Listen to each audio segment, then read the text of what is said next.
Hello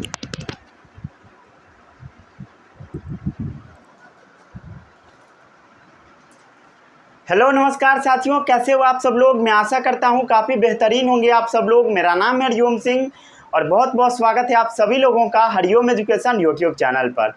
आज से हम लोग आरंभ बैच का एक नया chapter is matter around us pure start करने जा रहे हैं। ये चैप्टर भी बहुत ज़्यादा इम्पोर्टेंट है। इस चैप्टर में आप बहुत सारा बेसिक चीज़ें सीखेंगे, जैसे एलिमेंट क्या होता है, कंपाउंड क्या होता है, मिक्सचर क्या होता है, ये सब आप सीखेंगे। और भी बहुत सारा चीज़ आपको सिखाया जाएगा। किसी भी मिक्सचर को कैसे सेपरेट करते हैं, ये सब मेथड भी आपको सिखाया जाएगा। ये सब मेथड आपको पहले भी पढ़ाया गया रहा होगा, लेकिन हो सकता है कुछ लोग नहीं पढ़े रहे होंगे, तो उसको यहाँ पर पढ़ाया जाएगा। ये चीज़ एक्चुअली क्लास 6 में पढ़ना था, ठीक है। तो आप लोग तो 6 में कुछ पढ़े नहीं होंगे, तो यहाँ पर मैं पढ़ा दूँगा, ठीक है। वो बाद में आएगा, ठीक है, वो सेकेंड पार्ट रहेगा। अभी हम लोग करेंगे प्योर सब्सटेंस के बारे में, एलिमेंट के बारे में और कंपाउंड के बारे में। अगले लेक्चर में हम लोग बात करेंगे सॉल्यूशन के बारे में। उसके बाद हम लोग करेंगे सस्पेंशन के बारे में, ठीक है। उसके बाद आएगा सेपरेशन वाला टेक्निक सब। चलिए शुरू करते हैं इस चैप्टर को। आपको कॉपी निकालना और हेडिंग लगाना है is matter around us pure, ठीक है।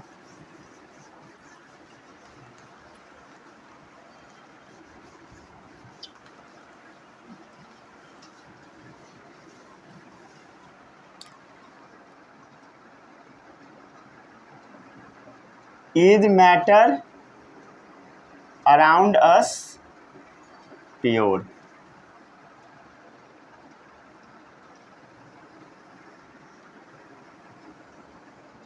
आज है लेक्चर नंबर 1। सबसे पहले आपको समझना है प्योर का मतलब क्या होता है। प्योर का मतलब क्या समझते हो? देखो, प्योर का मतलब अलग अलग लोगों के लिए अलग अलग हो सकता है। जैसे अगर कोई पढ़ा लिखा आदमी नहीं है, ठीक है, बहुत ज़्यादा पढ़ा लिखा नहीं है, साइंस का नॉलेज उस आदमी को नहीं है, आप अगर उसको सिंपली एक दूध का पैकेट दे दो, ठीक है, दूध का एक पैकेट दे दो, पूछोगे उससे कि प्योर है कि इम्प्योर है, तो वो आदमी क्या बताएगा? प्योर है, मतलब दूध एकदम अच्छा है, ठीक है, उसमें कुछ मिलावट नहीं है तो प्योर है। लेकिन अगर आप एज ए साइंस स्टूडेंट बात करोगे तो वो प्योर नहीं है। क्यों नहीं है? क्योंकि उसमें बहुत सारा चीज़ प्रेजेंट होता है, समझ गया। वाटर होता है, प्रोटीन होता है, फैट होता है, इसलिए वो प्योर नहीं है, समझ गए। तो एक आदमी के लिए प्योर का मतलब कुछ और हो सकता है और दूसरे आदमी के लिए कुछ और हो सकता है। लेकिन आपको जो पढ़ना है वो है साइंटिफिक अप्रोच के लगाकर। तो आपको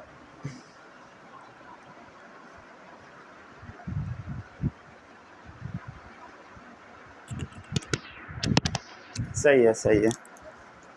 तो आपको पढ़ना है साइंटिफिक तरीके से, समझ गए। इसमें किसी का कोई भी डाउट नहीं होगा। चलिए शुरू करते हैं इस लेक्चर को।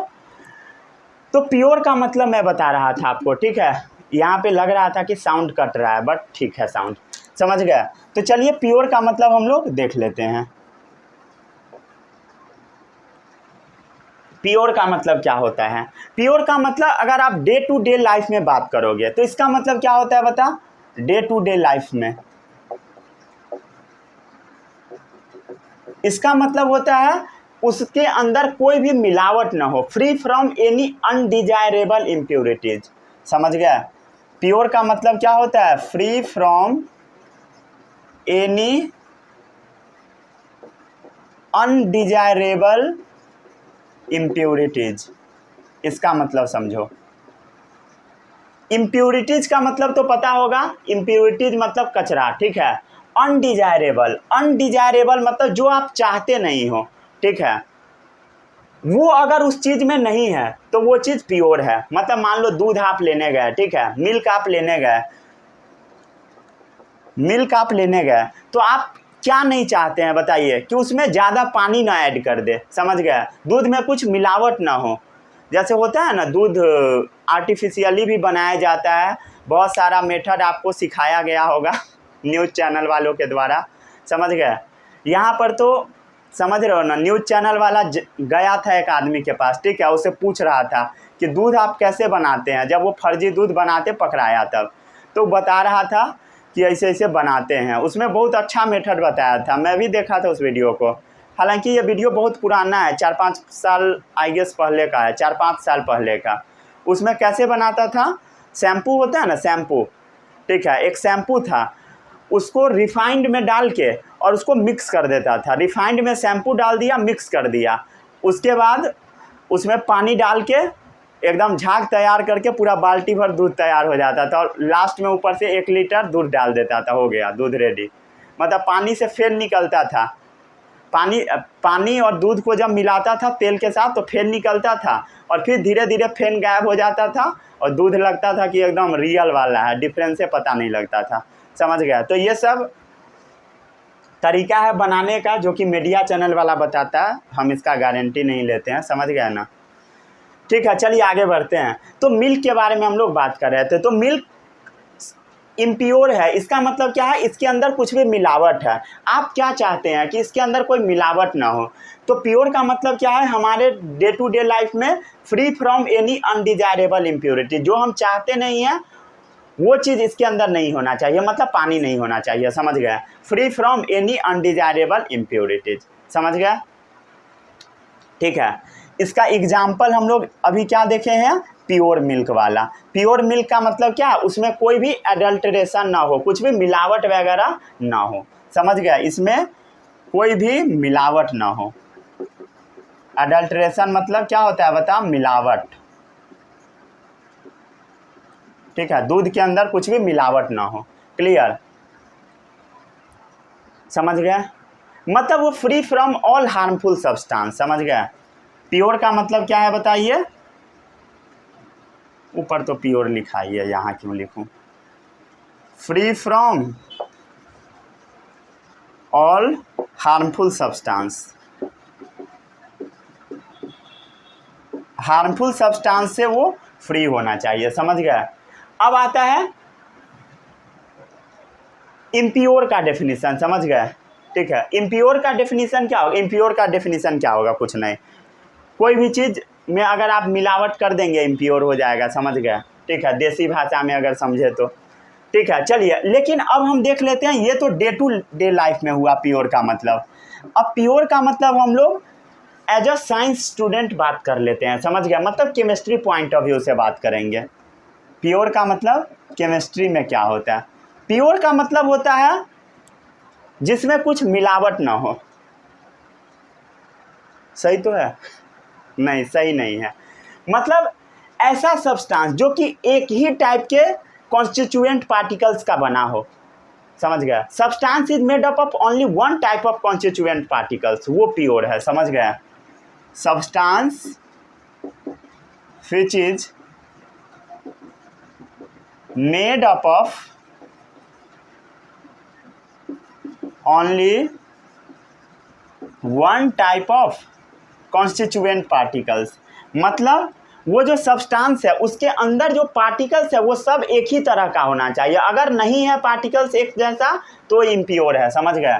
तो क्या हम लोग लिख रहे थे, substance which is made up of only one type of constituent particles, उसको हम प्योर सब्सटेंस बोलेंगे साइंस के टर्म में, ठीक है। तो अब हम लोग सेम एग्जाम्पल को यहाँ पर देख लेते हैं, ठीक है। प्योर मिल्क का एग्जाम्पल, अगर आप प्योर मिल्क को लेंगे, मिल्क जो मिलता है ना वो खरीद के लाइए, ठीक है। कॉमन पर्सन के लिए जो शुद्ध दूध है आप जो खरीद के लाते हैं वो क्या है, प्योर मिल्क है। समझ गए, आप जो मिल्क खरीद के लाते हैं, रुक जाइए लिख देता हूँ दूसरे मार्कर से, मिल्क जो आप खरीद के लाते हैं वो प्योर मिल्क होता है। कॉमन पर्सन के मतलब अगर आप कॉमन पर्सन के तौर पे देखेंगे तो वो प्योर है। क्यों, क्योंकि उसके अंदर कुछ मिलावट नहीं है, अगर आप ठीक ठाक जगहों से लेते हैं तो। लेकिन अगर आप केमिस्ट्री पॉइंट ऑफ व्यू से देखेंगे तो वो इम्प्योर है। ये जो आप प्योर मिल्क देख रहे हो ना, ये वाला इम्प्योर है। समझ गए, मतलब इसमें मिलावट है केमिस्ट्री पॉइंट ऑफ व्यू से। क्या सही में, हाँ भाई एकदम सच बात है। समझ गए, क्यों, क्योंकि मिल्क जो होता है, ये जैसे मान ले मिल्क है, दूध है, तो ये एक्चुअली मिक्सचर होता है। मिक्सचर मतलब इसके अंदर बहुत सारा चीज़ मिक्स होता है। क्या क्या होता है, मिक्सचर होगा ये, वाटर का, फैट का, प्रोटीन्स का, और भी बहुत सारा चीज़ इसके अंदर प्रेजेंट होता है। मेनली ये सब होता है, इसलिए लिख दिया। समझ गया? मतलब मिल्क के अंदर इतना सारा चीज़ प्रेजेंट है। समझ गए? तो मिल्क क्या है बता? इम्प्योर है। क्यों इम्प्योर है? पता लग गया? पता लग गया क्यों इम्प्योर है? प्योर का डेफिनेशन केमिस्ट्री में क्या होता है? Substance which is made up of only one type of constituent particles. मतलब उसका कॉन्स्टिट्यूएंट पार्टिकल्स एक ही जैसा हो। तो आप अगर प्योर मिल्क लेंगे जो दुकान से खरीद के लाते हैं, ठीक है, जो पन्नी में पैक होता है, वो कॉमन पर्सन के लिए तो प्योर होगा, लेकिन साइंस का अगर आप स्टूडेंट है तो आपको ये बोलना है कि वो दूध इम्प्योर है। क्यों इम्प्योर है? क्योंकि वो मिक्सचर है वाटर का, फैट का और प्रोटीन का, इसीलिए। समझ गए? तो प्योर इम्प्योर में किसी को कोई भी कंफ्यूजन रहेगा? नहीं रहना चाहिए। समझ गए? चलिए आगे बढ़ते हैं अब हम लोग। ठीक है, आप लोग भी नकली वाला दूध बना के बेच सकते हैं। मीडिया वाले को फंसाना, जो यही सिखाया था। समझ गए?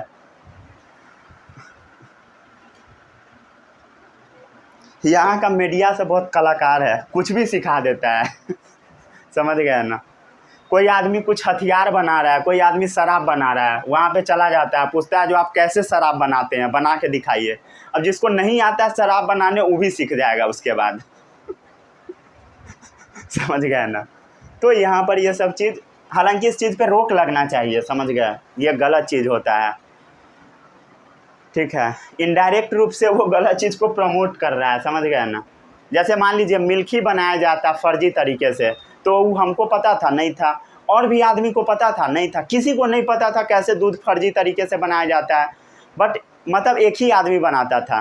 ठीक है, तो उसको पकड़ के जेल में डाल देता भाई, उसके ऊपर सज़ा लगाता, जो भी है वो। तो ये करना थोड़ा गलत हो जाता है कि पूरा आ गए एकदम न्यूज़ चैनल वाले। समझ गए ना? तो मिलियंस में व्यूज आएगा, जिसको नहीं भी पता वो भी बनाना सीख जाएगा। समझ गया? हालांकि मिल्क में भी बहुत ज़्यादा इम्प्योरिटी देखने को मिलता ही है। दूध में, समझ रहे हो ना, पानी मिला के बेच दिया जाता है बहुत सारे जगहों पर। सब जगहों पर नहीं, लेकिन बेचा जाता है बहुत सारे जगहों पर। चलिए आगे बढ़े। हालांकि वो सब दूध बहुत खतरनाक होता है जो बनाता है। ठीक है, मतलब समझिए ना, रिफाइंड से या शैम्पू से दूध बना रहा है। कैसा होगा? चलिए अब हम लोग आगे बढ़ते हैं।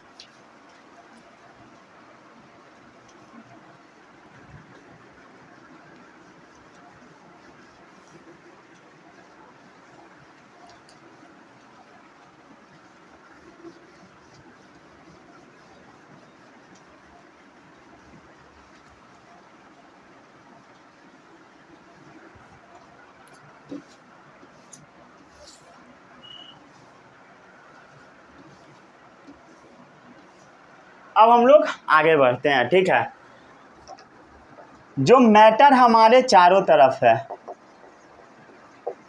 जो भी मैटर हमारे चारों तरफ है, इसको हम लोग मेनली दो तरीके से डिफर करते हैं। ठीक है, फिजिकल कंपोजिशन के आधार पे, केमिकल के आधार पे। समझ गया? फिजिकल कंपोजिशन के आधार पे और केमिकल कंपोजिशन के आधार पे। ठीक है, इस चैप्टर में आपको मेनली केमिकल के बारे में पढ़ना है। समझ गया? फिजिकल कंपोजिशन के बारे में, मैटर के बारे में नहीं पढ़ना है। समझ गया? ठीक है, हालांकि फिजिकल के बारे में भी बताऊंगा, थोड़ा बहुत तो बता ही दूंगा। समझ गया ना? आज का लेक्चर में थोड़ा बहुत होगा, लेकिन मेनली केमिकल कंपोजिशन के बारे में आज हम लोग देखेंगे। तो जो हमारा मैटर होता है, समझ गया, वो तीनों फिजिकल स्टेट में मिलता है। ये सब तो आपको पता होगा। वो सॉलिड फॉर्म में भी मिल सकता है। मैटर क्या होता है सभी लोगों को पता है ना? जिसके पास वजन होता है, जगह छेकता है, वो मैटर है। तो जो भी मैटर है, चाहे वो सॉलिड है, लिक्विड है, गैस है, गैसियस चीज़ है, सबको ना हम लोग दो पार्ट में क्लासीफाई करते हैं। अब आपको पढ़ना क्या है वो मैं बता रहा हूँ। ठीक है, सबको दो पार्ट में क्लासीफाई कर देते हैं। पहला है आपका प्योर सब्सटेंस, ठीक है, और दूसरा है मिक्सचर। समझ गए? अभी जो हम लोग प्योर देखे थे ना, वही वाला प्योर सब्सटेंस। तो मैटर को दो पार्ट में हम लोग क्लासीफाई किए, पहला प्योर सब्सटेंस, दूसरा है मिक्सचर। समझ गया, प्योर सब्सटेंस और मिक्सचर। अब जो प्योर सब्सटेंस होता है ना, इसके अंदर जो चीज़ प्रेजेंट होता है उसका फिक्स कंपोजिशन होता है। क्या होता है बताइए? Fix composition. समझ गया, प्योर सब्सटेंस के अंदर क्या होगा? फिक्स कंपोजिशन होगा किसी भी चीज़ का, मतलब फिक्स अमाउंट में प्रेजेंट होगा। ठीक है, प्योर सब्सटेंस के बारे में मैं अभी आगे आपको पढ़ाने वाला हूँ, अभी बस वो बता रहा हूँ पढ़ना क्या क्या है। समझ गए? तो आपका जो प्योर सब्सटेंस है इसको दो पार्ट में डिवाइड किया गया, दो पार्ट्स में डिवाइड किया गया। क्या क्या है वो दो पार्ट्स? तो पहला है एलिमेंट्स। क्या है बताइए? एलिमेंट्स। और दूसरा है आपका कंपाउंड। सबसे पहले अब हम देख लेते हैं कि एलिमेंट्स क्या होता है। एलिमेंट ऐसा चीज़ है ना जिसको आप फर्दर तोड़ नहीं सकते हैं, मतलब जिसको आप फर्दर तोड़ नहीं सकते हैं, वो क्या है? एलिमेंट है। Can not be broken down into simpler substance, can not be broken down into simpler substance. आप इसको छोटे छोटे सब्सटेंस में तोड़ नहीं सकते। समझ गए? हालांकि एलिमेंट्स का भी क्लासिफिकेशन आज हम लोग देखेंगे, एलिमेंट में भी मेटल, नॉन मेटल, मेटलॉइड आएगा। समझ गए ना? अभी बस हेडिंग बता रहा हूँ क्या क्या आपको पढ़ना है। ठीक है, जैसे देखिए एलिमेंट का एग्जाम्पल कॉपर हो गया, ऑक्सीजन हो गया, नाइट्रोजन हो गया, फ्लोरीन हो गया, क्लोरीन हो गया, एक्सेट्रा। समझ गया? बहुत सारा होता है एलिमेंट। समझ गया? 118 के करीब अभी के टाइम में प्रेजेंट है। समझ गया? और भी बढ़ते रहता है, टाइम के साथ ये बढ़ता रहेगा। अब जो आपका एलिमेंट होता है इसको तीन पार्ट्स में फर्दर क्लासीफाई किया गया है। समझ गया? एलिमेंट्स को तीन पार्ट्स में फर्दर क्लासीफाई किया गया है। ठीक है, पहला है आपका मेटल्स, दूसरा है नॉन मेटल्स और तीसरा है मेटालॉइड्स। समझ गए? समझ गए? इसमें किसी का कोई भी डाउट नहीं होगा डाउट। अब हम देख लेते हैं कंपाउंड के बारे में। समझ गए? ठीक है, कंपाउंड के बारे में इसमें किसी को कोई भी डाउट नहीं है। चलो अब देखते हैं कंपाउंड के बारे में। इसमें आपको समझ में आ रहा है can not be broken down into simpler substance. लेकिन कंपाउंड जो होता है ना, इसमें ना एक से ज़्यादा तरह का चीज़ प्रेजेंट होता है जनरली। समझ गया? एक से ज़्यादा तरह का ही, मतलब एक से ज़्यादा ही बोलिए। ठीक है, जैसे H2O देख लो, हाइड्रोजन, ऑक्सीजन। और भी चीज़ आप देख सकते हो, जैसे देख लो मीथेन, इसको मीथेन पढ़ते हैं, CH4 मीथेन। कार्बन अलग, हाइड्रोजन अलग। और भी चीज़ आप देख सकते हो, मीथेन हो गया, शुगर हो गया, सॉल्ट हो गया, ये सब क्या है? कंपाउंड है। समझ गया ना? शुगर हो गया, समझ गया? और भी चीज़ है। ठीक है, अगर आप बुक में देखोगे बहुत सारा लिस्ट मिल जाएगा। क्लियर? ये सब क्या है? कंपाउंड है। कंपाउंड के बारे में मैं आपको अगले लेक्चर में पढ़ाऊंगा। ठीक है, कंपाउंड तक आज नहीं पहुंच पाएंगे, नहीं तो कोशिश करेंगे आज कंपाउंड तक पढ़ा देने का। समझ गया? कंपाउंड तक आज पढ़ा दूंगा। समझ गया? तो कंपाउंड का ये सब एग्जाम्पल है, इसका डेफिनेशन आगे बताऊंगा। समझ गया? इसका जो कंपोजिशन होता है ना, फिक्स होता है। देखो प्योर सब्सटेंस का कंपोजिशन फिक्स होता है, तो कंपाउंड का भी फिक्स कंपोजिशन तो होगा, लेकिन आप इसको तोड़ सकते हो। समझ गए? जैसे यहाँ पर can not be broken down into simpler substance. जैसे कॉपर को आप तोड़ नहीं सकते हो, ऑक्सीजन को तोड़ नहीं सकते हो, लेकिन आप इसको तोड़ सकते हो। ठीक है, can be broken down into simpler substance. ठीक है, आप इसको सिंपलर सब्सटेंस में तोड़ सकते हो। समझ गए? आप इसको छोटे छोटे सब्सटेंस में तोड़ सकते हो। और क्या बनेगा बताइए? जैसे मान लो H2O को तोड़ोगे सिंपलर सब्सटेंस में तो हाइड्रोजन मिलेगा, ऑक्सीजन मिलेगा। हाइड्रोजन ऑक्सीजन क्या है? एलिमेंट्स है। हाइड्रोजन ऑक्सीजन क्या है? एलिमेंट्स है। समझ गए? हाइड्रोजन भी इसमें डाल दिया। हाइड्रोजन ऑक्सीजन क्या है? एलिमेंट है। समझ गए। तो can be broken down into simpler substance, और क्या मिलेगा बताइए, एलिमेंट मिलेगा। ठीक है, क्लियर है, हो गया, डाउट खत्म सब। अब हम लोग थोड़ा सा ये भी देख लेते हैं मिक्सचर के बारे में, समझ गए। मिक्सचर मतलब समझते हो ना, जैसे देख लो प्योर सब्सटेंस में फिक्स कॉम्पोजिशन रहेगा, मतलब इतना में इतना ही चीज़ डालना है।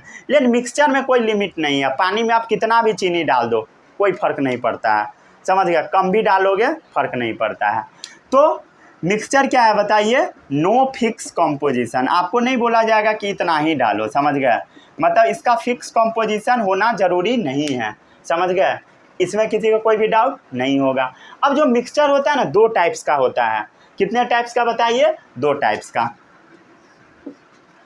एक होता है homogeneous mixture,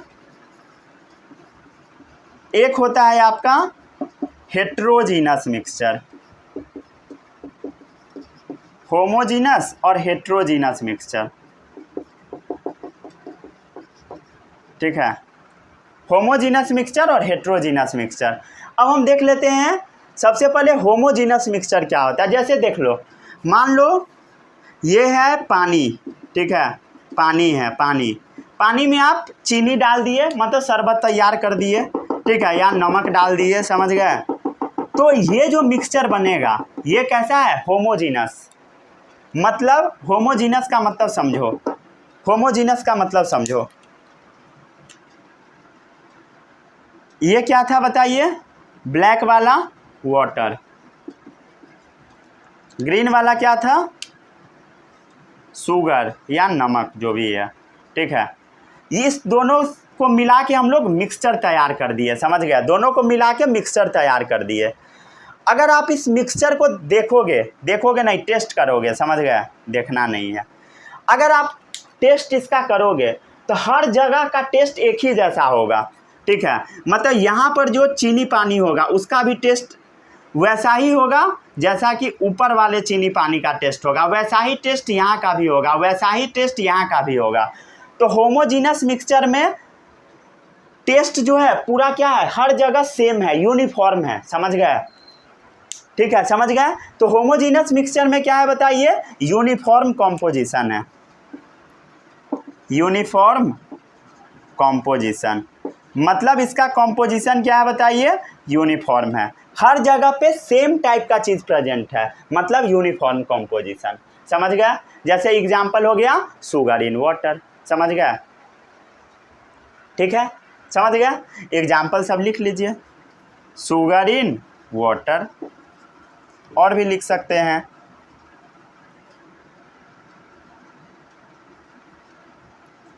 salt in water, दिख रहा होगा, और भी लिख सकते हैं, फेवरेट एग्जाम्पल बच्चा सबका, अल्कोहल इन वाटर, समझ गया।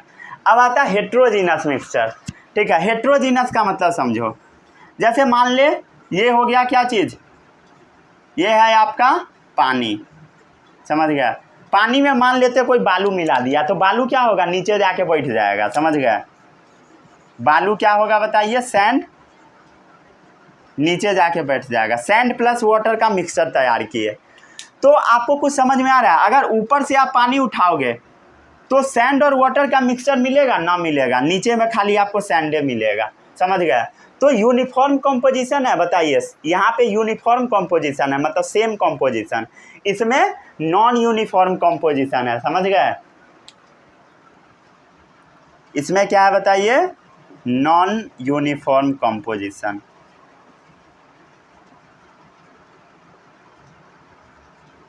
ठीक है, नॉन यूनिफॉर्म कॉम्पोजिशन। क्लियर है,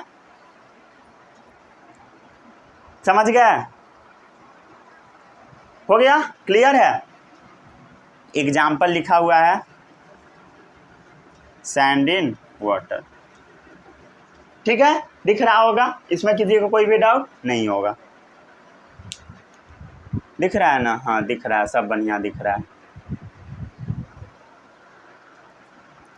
चलिए अब रब कर देते हैं इसको। अब हम लोग प्योर सब्सटेंस के बारे में देखते हैं।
हाँ, कहाँ थे हम लोग? प्योर सब्सटेंस के बारे में देख रहे थे।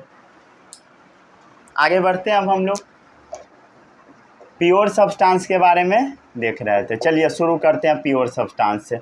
जो जो पढ़ना है सब मैं आपको लिखवा दिया सिलेबस, ठीक है। यहाँ से आपका चैप्टर का शुरुआत हुआ, ठीक है, समझ गया। अगर आपको इससे पहले समझ में नहीं आया कोई दिक्कत नहीं है, ठीक है। यहाँ से एक्चुअली आपके चैप्टर का शुरुआत होगा, ठीक है। प्योर सब्सटेंस क्या होता है बताइए? जिसमें एक ही टाइप का चीज प्रेजेंट हो, समझ गए। Substance that consist of only with single type of constituent particle, समझ गया। A substance that consist of single type of constituent particles, समझ गए। ऐसा सब्सटेंस जो कि single type of constituent particles का बना होता है उसको हम प्योर सब्सटेंस बोलते हैं, समझ गए। It's called pure substance. चलिए अब हम लोग इसका एग्जाम्पल देख लेते हैं। एग्जाम्पल क्या है बोल? सबसे पहले अच्छा वाला एग्जाम्पल लिखेंगे, सोना, समझ गए, गोल्ड, समझ गए। अगर आप गोल्ड का एक बिस्किट देखोगे तो इसमें हर जगह पे क्या चीज़ प्रेजेंट होगा बता? हर जगह पे गोल्ड ही प्रेजेंट होगा। क्या प्रेजेंट होगा बताइए? गोल्ड ही प्रेजेंट होगा, गोल्ड ही होगा। हर जगह पे क्या होगा? गोल्ड। यहाँ भी गोल्ड, यहाँ भी गोल्ड, समझ गए, यहाँ भी गोल्ड। तो हर जगह क्या है बता? गोल्ड है। A substance that consist of single type of constituent particle, जिसका पार्टिकल सिंगल टाइप का हो, समझ गया। और भी एग्जांपल देख सकते हैं। क्या वाटर प्योर सब्सटेंस है? क्या मैं बोला? ध्यान से सुनना। Single type of constituent particles, मैं ये नहीं बोल रहा हूं कि सिंगल टाइप ऑफ एलिमेंट होना चाहिए, single type of constituent particle, समझ गए। तो देख वाटर है, मान लेते हैं एक डब्बा में वाटर रखा हुआ है, पूरे में पानी भरा हुआ है, समझ गए। तो इस डब्बे में हर जगह क्या है बताइए? H2O ही होगा, समझ गए। चाहे आप कहीं से भी ले लो, जैसे आप यहाँ से लोगे H2O ही निकलेगा, यहाँ से लोगे क्या निकलेगा? H2O निकलेगा, यहाँ से लोगे H2O निकलेगा, यहाँ से लोगे H2O निकलेगा, यहाँ से लोगे H2O निकलेगा, जहाँ से लोगे H2O निकलेगा। मतलब क्या है बताइए?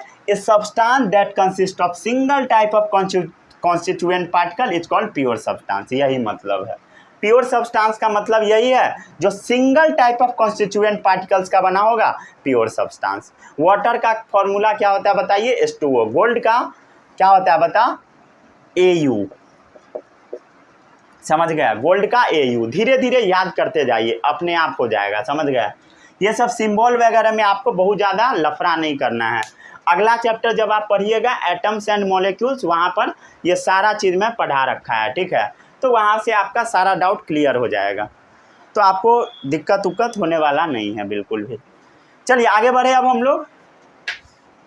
प्योर सब्सटेंस का मतलब समझ गए, ठीक है। ये एग्जाम्पल तो दे दिया था, ठीक है। प्योर का मतलब कॉमन पर्सन के लिए क्या होता है? No adulteration. ये मार्कर सब कहाँ चला गया? एक मिनट रुक जाए, रेड मार्कर ढूंढने दीजिए। ब्लू वाला मार्कर भी नहीं मिल रहा है।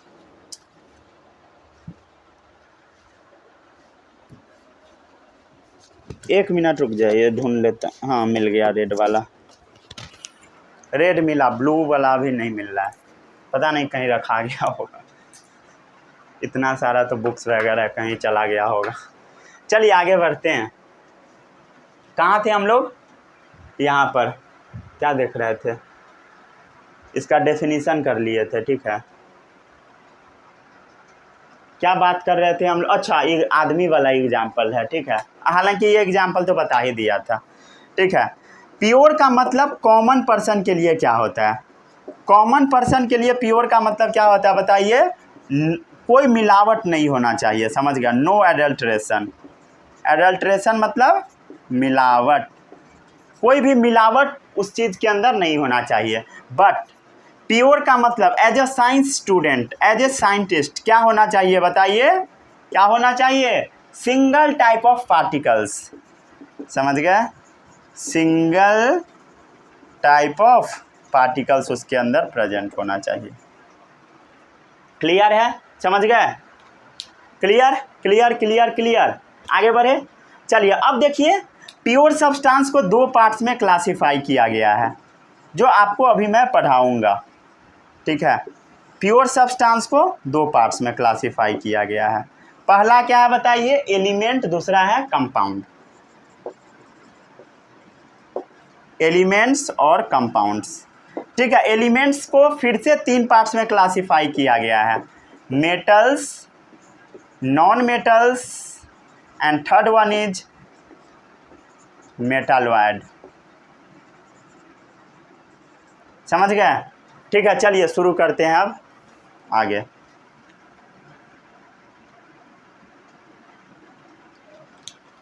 आगे बढ़े, अब हम लोग बढ़ते हैं। अब कहाँ से हम लोग शुरू करते हैं बताइए? एलिमेंट से। समझ गए? एलिमेंट के बारे में अब पढ़ते हैं, प्योर सब्सटेंस में एलिमेंट के बारे में। दिख रहा है ना बढ़िया से? दिख ही रहा होगा, हाँ दिख रहा है। नीचे का थोड़ा सा कट रहा है, METALLOIDS, मेटालॉइड। चलिए आगे बढ़ते हैं अब हम लोग।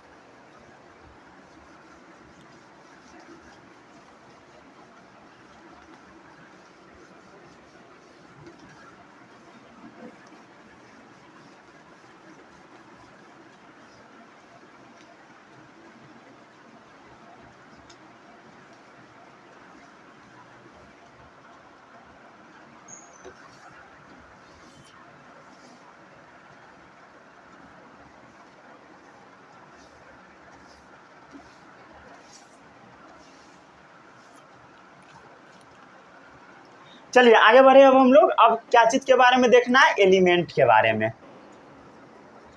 एलिमेंट्स, एलिमेंट सुन के मन में क्या आता है? हाइड्रोजन, हीलियम, लिथियम, बेरिलियम, यही सब होता है। समझ गए? यही सब दिमाग में आता है। ठीक है, सही आता है दिमाग में।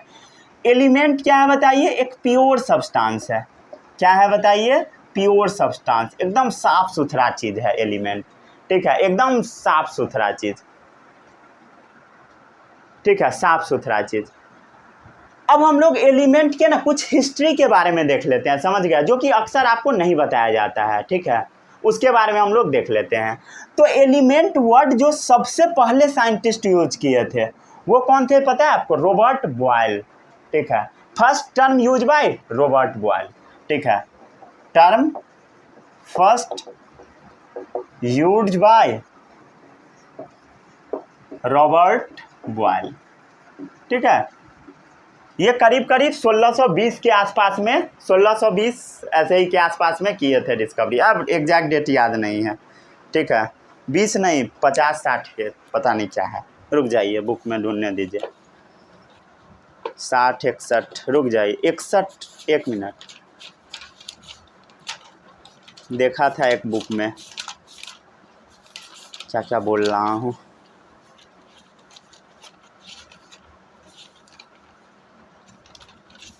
61, हाँ सही है, समझ गए। तो एलिमेंट का डिस्कवरी कब हुआ था? अरे फर्स्ट टाइम जो टर्म यूज किए थे रॉबर्ट बॉयल, कब किए थे? 1661 ईस्वी में। समझ गए? यहाँ तक में किसी को कोई भी डाउट नहीं होगा। अभी के समय में टोटल कितना एलिमेंट्स जाना जाता है बताइए? 118 एलिमेंट्स। समझ गए? करीब करीब 92 एलिमेंट नेचर में मिलता है। समझ गए? कितना एलिमेंट नेचर में मिलता है? इसमें से 92 elements are found in nature. ठीक है, और भी बहुत सारे एलिमेंट जो कि मैनमेड है, एंड रेस्ट आर, जो भी बच गया वो मैनमेड है। समझ गया? या बाहर वाला है, नेचर में नहीं मिलता है वो वाला। समझ गया? क्लियर? इसमें किसी को कोई भी डाउट नहीं होगा? डाउट क्या डाउट होगा? कुछ नहीं। ठीक है, चलिए हाँ, ये तो हो गया बकवास वाला चीज जहां से आपको कोई मतलब नहीं रखना है। समझ गए? अब एलिमेंट के काम वाले चीज पे आ जाइए। ठीक है, consist of only one type of atom. समझ गया? जिसमें सिर्फ और सिर्फ एक ही टाइप का एटम हो वो एलिमेंट है। समझ गया? Consist of only one type of atoms, वो सब एलिमेंट्स है। ठीक है, एलिमेंट का एग्जाम्पल अभी मैं ढेर सारा लिखवाने वाला हूँ, तो आपको अभी घबराने की ज़रूरत नहीं है, समझ गया। ठीक है, consist of only one type of atom. ठीक है, छोटा मोटा एग्जाम्पल लिख सकते हैं, गोल्ड, AU गोल्ड, AG क्या होता है बताइए, सिल्वर। और भी आप लिख सकते हैं, आपकी मर्जी, समझ गए। गोल्ड हो गया, सिल्वर हो गया। हाइड्रोजन भी लिख सकते हैं, H2 फॉर्म में मिलता है नेचर में, समझ गया। क्लोरीन भी लिख सकते हैं, Cl2 फॉर्म में नेचर में मिल जाता है। ऑक्सीजन लिख सकते हैं, O2 फॉर्म में नेचर में मिल जाता है। ये क्या है, क्लोरीन, ऑक्सीजन। तो ये सब क्या है बताइए, एलिमेंट्स। ठीक है, क्लियर है। ये नेचर में किस फॉर्म में मिलता है वो मैं बताया आपको। ठीक है, ये सब नेचर में इसी फॉर्म में मिलता है।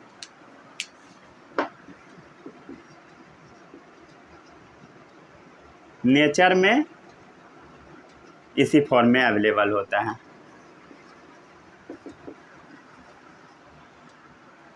ठीक है, चलिए आगे बढ़े। अब हम लोग आगे बढ़ते हैं। इसमें किसी को कोई भी डाउट नहीं होगा? नहीं है डाउट? अगर है तो बताइए। तो ये सब था कुछ एग्जाम्पल क्या चीज़ का, एलिमेंट का, समझ गया। एक्चुअली एलिमेंट ना कोई भी मैटर का बेसिक फॉर्म है, मतलब छोटा फॉर्म, समझ गया। ये लावॉइजियर बोले थे, समझ गया। Elements is the basic form of matter, मतलब कोई भी मैटर एलिमेंट का बना होगा। ये लावॉइजियर का कहना था। लावॉइजियर नाम याद होगा, फादर ऑफ केमिस्ट्री, समझ गया। Element is the basic form of matter that can not be broken down into simpler substance, समझ गया।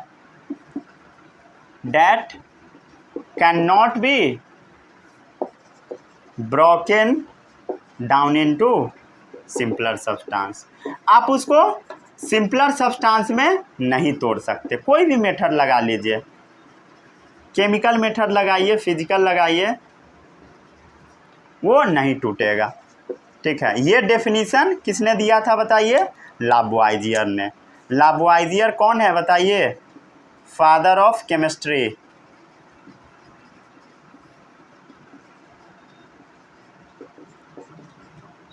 ठीक है, पढ़ लीजिए definition. Element is the basic form of matter, कोई भी मैटर का बेसिक फॉर्म एलिमेंट ही होगा, सही बात है। That can be broken, that can not be broken down into simpler substance. ठीक है, एलिमेंट को आप छोटे छोटे सब्सटेंस में कैसे तोड़ोगे, गोल्ड को कैसे तोड़ोगे, बाय केमिकल मेथड नहीं तोड़ सकते।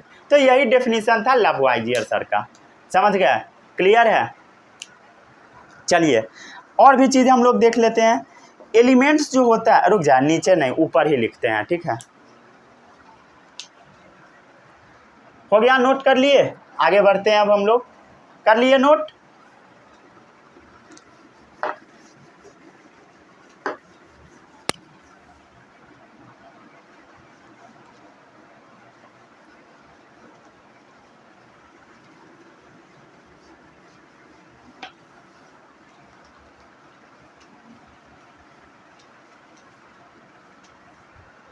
एक मिनट रुक जाइए, साउंड बार बार चेक करना पड़ता है। चलिए सब सही है। पिछला वीडियो बर्बाद हो गया, समझ गया, साउंड ही नहीं था।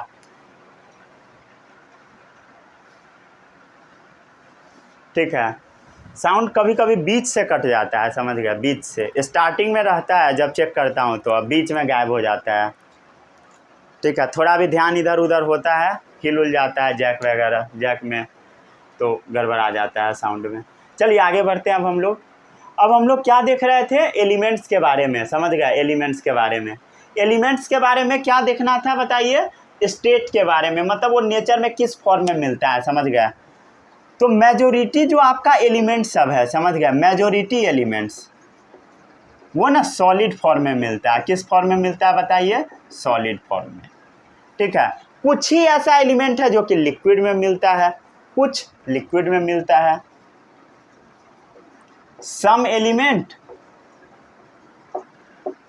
लिक्विड फॉर्म में मिलता है, और वेरी फ्यू, बहुत कम ऐसा एलिमेंट है जो कि गैसियस फॉर्म में मिलता है, समझ गया, वेरी फ्यू। जो कि गैसियस फॉर्म में मिलता है। यहाँ एलिमेंट लिख रहा था तो एलिमेंट ही लिख देते हैं।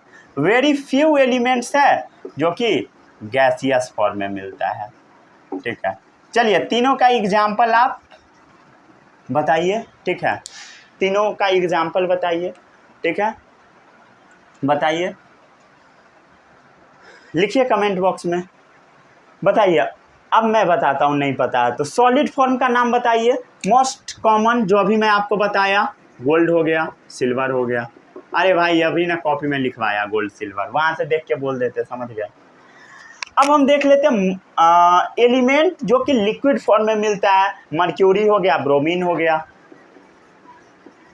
ठीक है, मर्क्यूरी और ब्रोमीन हो गया, और भी बहुत सारा होता है, लिखवाऊंगा आगे, समझ गए।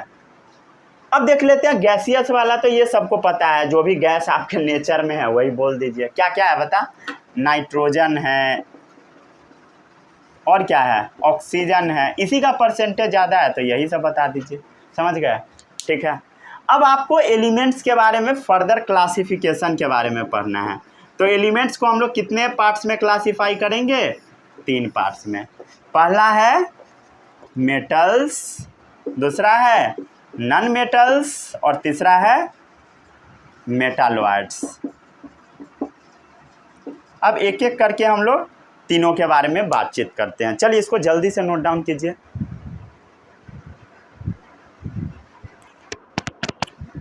एक मिनट, कुछ भी गड़बड़ी तो नहीं है ना, अभी तो फिलहाल नहीं लग रहा है। 1 मिनट, एरोप्लेन, हाँ ठीक है।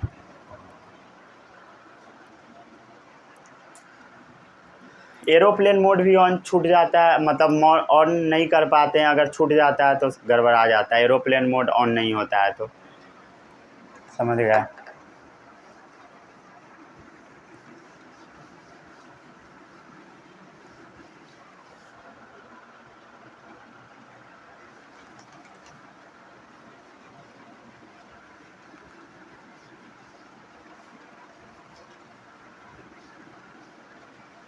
बहुत लेट हो चुका है, दोबारा लेक्चर शूट करना पड़ रहा है। ठीक है, साउंड इश्यू की वजह से।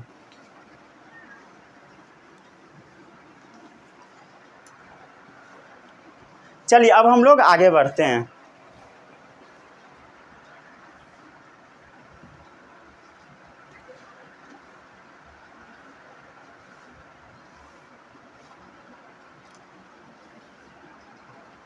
क्या देख रहे थे हम लोग, एलिमेंट्स टॉपिक के बारे में, जिसमें अभी बात करना मेटल्स के बारे में। ठीक है, मेटल्स के बारे में बहुत सारा चीज़ आपको पता होगा, आप जरूर पढ़े होइएगा किसी ना किसी क्लास में। चलिए मेटल का हम लोग आपसे बेसिक प्रॉपर्टी पूछते हैं, वो बताते जाइएगा। मेटल को जब आप पीटते होगे तो वो थिन शीट बन जाएगा, पतला सा चादर बन जाएगा, उसको हम क्या बोलते हैं, मैलिएबिलिटी। ठीक है, तो मेटल कैसा होता है बताइए, मैलिएबल होता है। मतलब जब आप इसको क्या करोगे, पिटाई करोगे, हैमरिंग करोगे तो थिन शीट बन जाएगा, समझ गया। जब आप इसको हैमरिंग करोगे तब ये पतला सा शीट बन जाएगा, समझ गए। और कुछ प्रॉपर्टी बताइए। मेटल को जब खींचोगे पकड़ के तो उससे तार बन जाएगा। तो मेटल डक्टाइल होता है, डक्टाइल मतलब ड्रॉन करने पे, खींचने पे तार बन जाता है, समझ गया। मेटल डक्टाइल होता है, डक्टाइल मतलब खींचने पर वायर्स में कन्वर्ट हो जाता है, समझ गया। और कुछ प्रॉपर्टी बताइए। मेटल को जब पीटोगे तो उससे आवाज़ निकलेगा। तो मेटल्स कैसा होता है, देखो आवाज़ निकला, मेटल को भी पीटा, ठीक है। तो क्यों आवाज़ निकला बता, क्योंकि मेटल सोनरस होता है, समझ गया। हीट करने पर साउंड प्रोड्यूस होता है, ठीक है। मेटल को जब भी आप हीट करोगे साउंड प्रोड्यूस होगा, देख साउंड प्रोड्यूस हो गया, समझ गया। मेटल कंडक्ट करता है हीट एंड इलेक्ट्रिसिटी भी, समझ गया। मेटल कंडक्ट करता है हीट एंड इलेक्ट्रिसिटी, इसका मतलब समझिए, ठीक है। जैसे मान लीजिए लोहा का रॉड है, बड़ा सा लोहा का रॉड है, और उसको अगर आप आग पे ऐसे डाल दोगे तब क्या होगा, पूरा रॉड गर्म हो जाएगा, आपका हाथ भी जलने लगेगा, समझ गया। अगर आग पे डाले रहोगे तो क्यों, क्योंकि हीट कंडक्ट हो गया। जैसे घर में खाना बनता है, ठीक है, खाना बनता है ना, और जो खाना बनाने वाला होता है छोलनी जो होता है, जिससे भुजिया वगैरह भुजिया सब्जी को हम लोग लाड़ते हैं, मिक्स करते हैं, तो वो जो छोलनी होता है कई बार बहुत ज़्यादा गर्म होता है, हाथ भी पक जाता है, समझ गए? क्यों?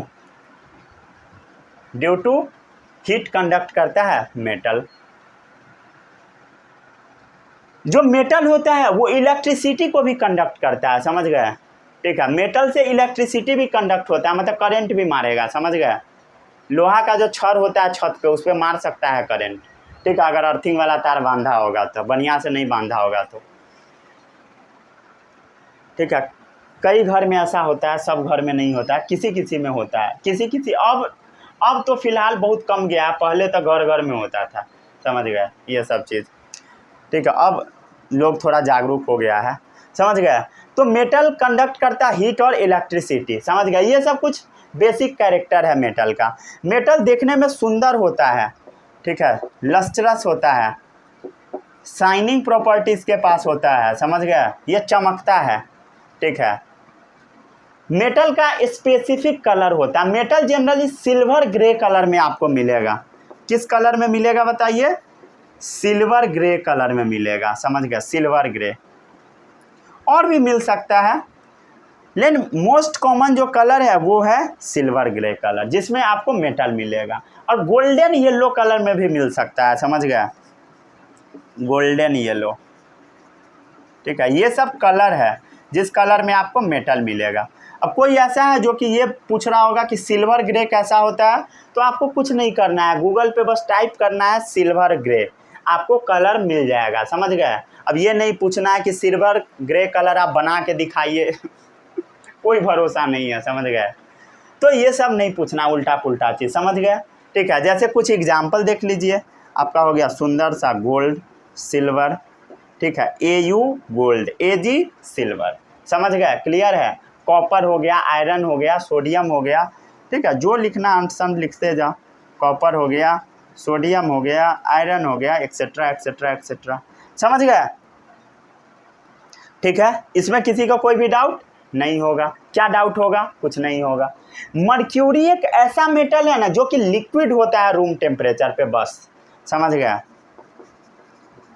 मर्क्यूरी एक ऐसा मेटल है जो कि रूम टेम्परेचर पर लिक्विड होता है, याद रखिएगा। रूम टेम्परेचर पे मर्क्यूरी कैसा होता है? लिक्विड फॉर्म में होता है। रूम का जो टेम्परेचर होता है ना, उसमें अगर आप मर्क्यूरी रखोगे लिक्विड फॉर्म में। दो एलिमेंट के बारे में और आपको याद रखना है, गैलियम और सीजियम, समझ गए? गैलियम और सीजियम ऐसा दो एलिमेंट है जिसको अगर आप अपने हाथ पे रखे रहोगे तो वो पिघल जाएगा, समझ गए? जैसे रूम टेम्परेचर से थोड़ा टेम्परेचर बढ़ेगा, ठीक है, वो पिघलना शुरू हो जाएगा, पिघल जाएगा। तो गैलियम और सीजियम क्या है? इसका मेल्टिंग पॉइंट बहुत कम होता है, समझ गया? इसका मेल्टिंग पॉइंट बहुत कम है, लो मेल्टिंग पॉइंट होता है। जैसे रूम टेम्परेचर से थोड़ा बढ़ाओगे पिघलने लगेगा, temperature slightly above room temperature पे वो लिक्विड बन जाएगा, ठीक है? टेम्परेचर स्लाइटली मतलब थोड़ा सा टेम्परेचर एबव रूम टेम्परेचर, उसमें वो क्या बन जाएगा बताइए? क्या बन जाएगा? लिक्विड बन जाएगा, ठीक है? टेम्परेचर अगर रूम टेम्परेचर से थोड़ा भी बढ़ाओगे क्या होगा? लिक्विड बन जाएगा, समझ गए? अब हम लोग देखते हैं नॉन मेटल्स के बारे में। यहाँ तक में किसी को कोई भी डाउट नहीं होगा?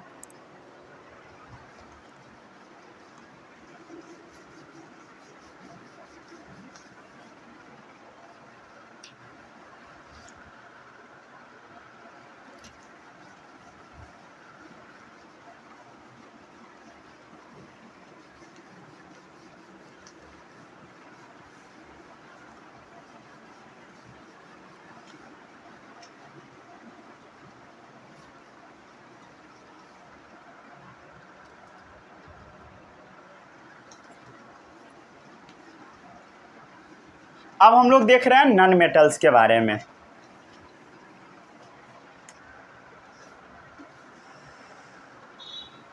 क्या चीज़ के बारे में देख रहे हैं? बोर्ड अभी भींगा ही है।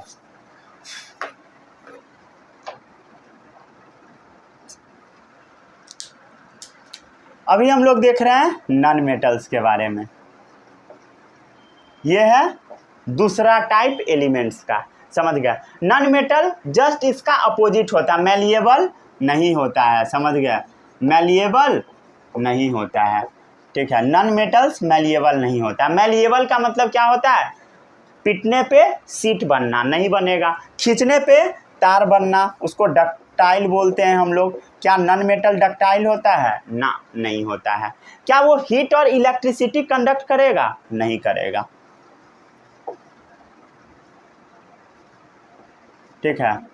Doesn't conduct heat and electricity, ठीक है। इसका भी एक्सेप्शन कुछ है, बट उससे आपको भी मतलब नहीं है, समझ गए, ठीक है, क्लियर है। इसका एग्जाम्पल कुछ देख लीजिए, जैसे हाइड्रोजन हो गया, ऑक्सीजन हो गया, आयरन हो गया, कार्बन हो गया, समझ गया ना, आयरन हो गया, कार्बन हो गया। देख, इलेक्ट्रिसिटी कंडक्ट करता है, क्या चीज़ बता, इलेक्ट्रिसिटी कंडक्ट करता है। एक आपका नॉन मेटल्स जिसका नाम है कार्बन, समझ गया, ये नॉन मेटल्स है, याद रखिएगा, स्टार बना के साइड में लिख लीजिए डब्बा में। इलेक्ट्रिसिटी कंडक्ट करता है कार्बन, ठीक है। ग्रेफाइट वाला फॉर्म, कौन सा फॉर्म, ग्रेफाइट। ग्रेफाइट का यूज कहाँ होता है बताइए, पेंसिल बनाने में, ठीक है। पेंसिल का जो वो अंदर में प्रेजेंट होता है, उसमें करंट मारेगा, अगर इधर तार जोड़ोगे और उधर उंगली डालोगे तब, ठीक है। बिजली वाला अगर तार रहेगा, समझ गया ना, तो उधर से छुओगे तो करंट मारेगा, समझ गया, तो क्लियर है। तो does not conduct heat and electricity, तो हाइड्रोजन, ऑक्सीजन, आयोडीन, कार्बन, ये सब क्या है बताइए, कुछ एग्जाम्पल है, ठीक है। जो मोस्ट कॉमन एग्जाम्पल है सब बता दिया, समझ गया। और भी है ब्रोमीन, क्लोरीन, अलर बलर, जो जो लिखना है लिखते जाइए, समझ गया। लिखिएगा तो पूरा बोर्ड भर जाएगा, समझ गया। ये सब आपको 10 में पढ़ना है, पीरियोडिक क्लासिफिकेशन एक चैप्टर है, वहाँ पर आपको पढ़ाया जाएगा, समझ गया। यहाँ तक में किसी को कोई भी डाउट नहीं होगा। चलिए, ब्रोमीन जो होता है ये लिक्विड स्टेट में पाया जाता है, समझ गया। किस स्टेट में पाया जाता है, लिक्विड स्टेट में, ठीक है, याद रखिएगा इस चीज़ को, ठीक है, समझ गया।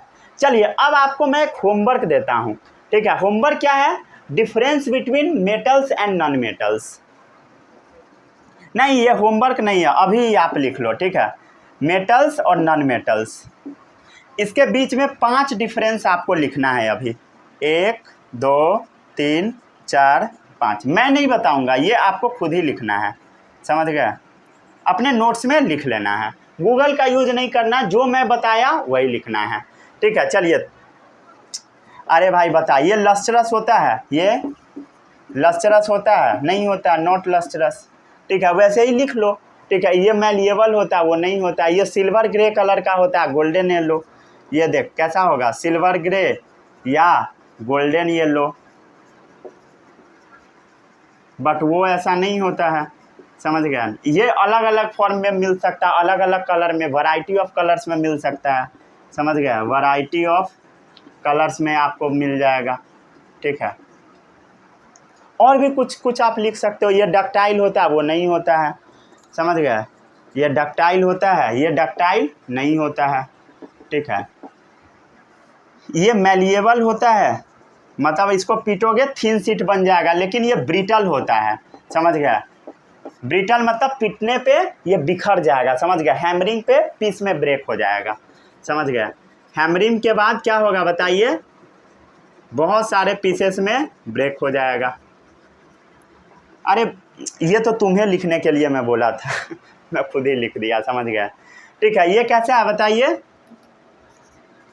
गुड कंडक्टर है हीट एंड इलेक्ट्रिसिटी का, ठीक है। और ये क्या है बताइए, बैड कंडक्टर, समझ गए, bad conductors of heat and electricity,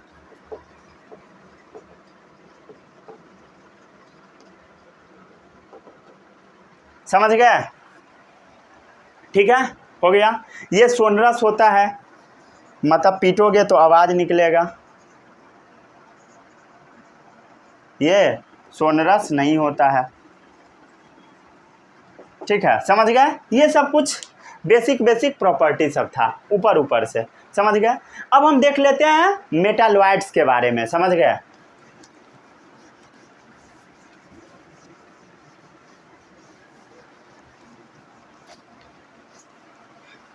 अब देखो कुछ कुछ ऐसा एलिमेंट होता है ना जिसके पास मेटल वाला प्रॉपर्टी भी होता है और नॉन मेटल्स वाला भी, उसी को हम लोग मेटालॉइड बोल देते हैं। ऐसा एलिमेंट जिसके पास दोनों प्रॉपर्टी हो, मेटल्स वाला भी नॉन मेटल्स वाला भी, उसको हम मेटालॉइड्स बोल देते हैं, समझ गया। बोथ मेटल और नॉन मेटल का प्रॉपर्टी होगा, having intermediate property of metals and non metals, समझ गया। हैविंग intermediate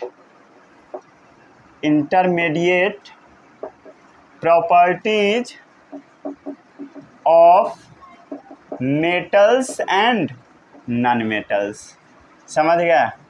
मेटल्स और नॉन मेटल्स के बीच का इंटरमीडिएट प्रॉपर्टी होता है, बीच वाला प्रॉपर्टी। इसका एग्जाम्पल आपको कुछ कुछ याद रख लेना है, ठीक है। बोरोन हो गया, सिलिकॉन हो गया, जर्मेनियम हो गया, यही सब एग्जाम्पल चलता है, समझ गया ना। यही सब बुक में दिया होता है, तो ये सब मैं लिखवा दिया, समझ गया। आपको रट लेना है।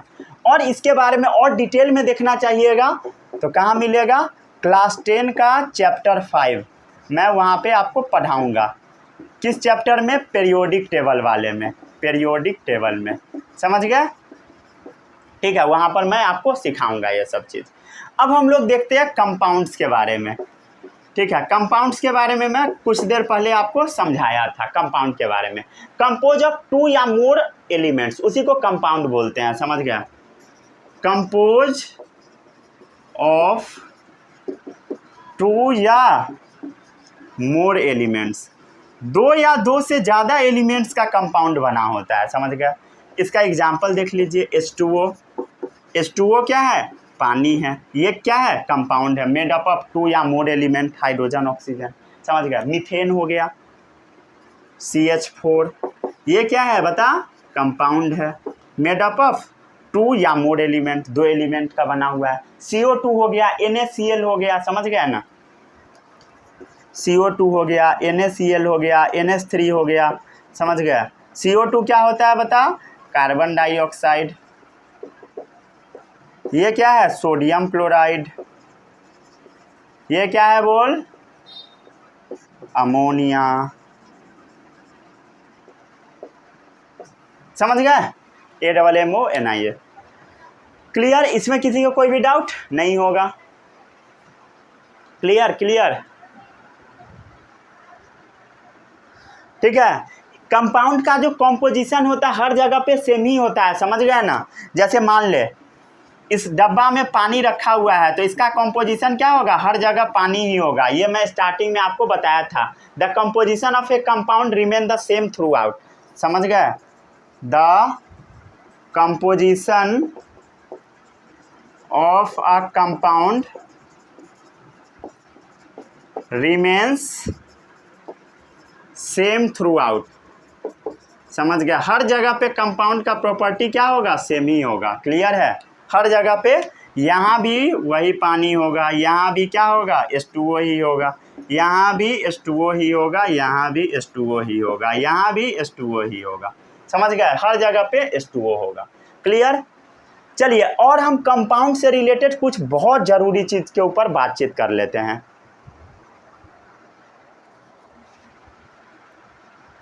ठीक है। चलिए आगे बढ़े। अब हम लोग देख लेते हैं कंपाउंड के बारे में सबसे इम्पोर्टेंट चीज़, ठीक है, जो आपको एग्जाम में लिख के लाना है, ठीक है, जाके लिखना है अगर एग्जाम में पूछा जाएगा तो। क्या है भाई, चलिए देख लेते हैं हम लोग, ठीक है। जैसे एक एग्जाम्पल मैं देता हूँ H2O का, ठीक है। तो H2O किस स्टेट में मिलता है बताइए, लिक्विड स्टेट में, समझ गए। और ये क्या चीज़ से मिल के बना हुआ है, H2 जो कि गैस है, O2 वो क्या है बताइए, गैस है। मतलब ये खुद लिक्विड है लेकिन ये गैस से मिल के बनता है, समझ गए, क्लियर क्लियर है, कुछ समझ में आया। Properties of a compound are different from it constituent elements, समझ गए। एक पॉइंट लिख लीजिए, प्रॉपर्टीज ऊपर लिखवाता हूँ, प्रॉपर्टीज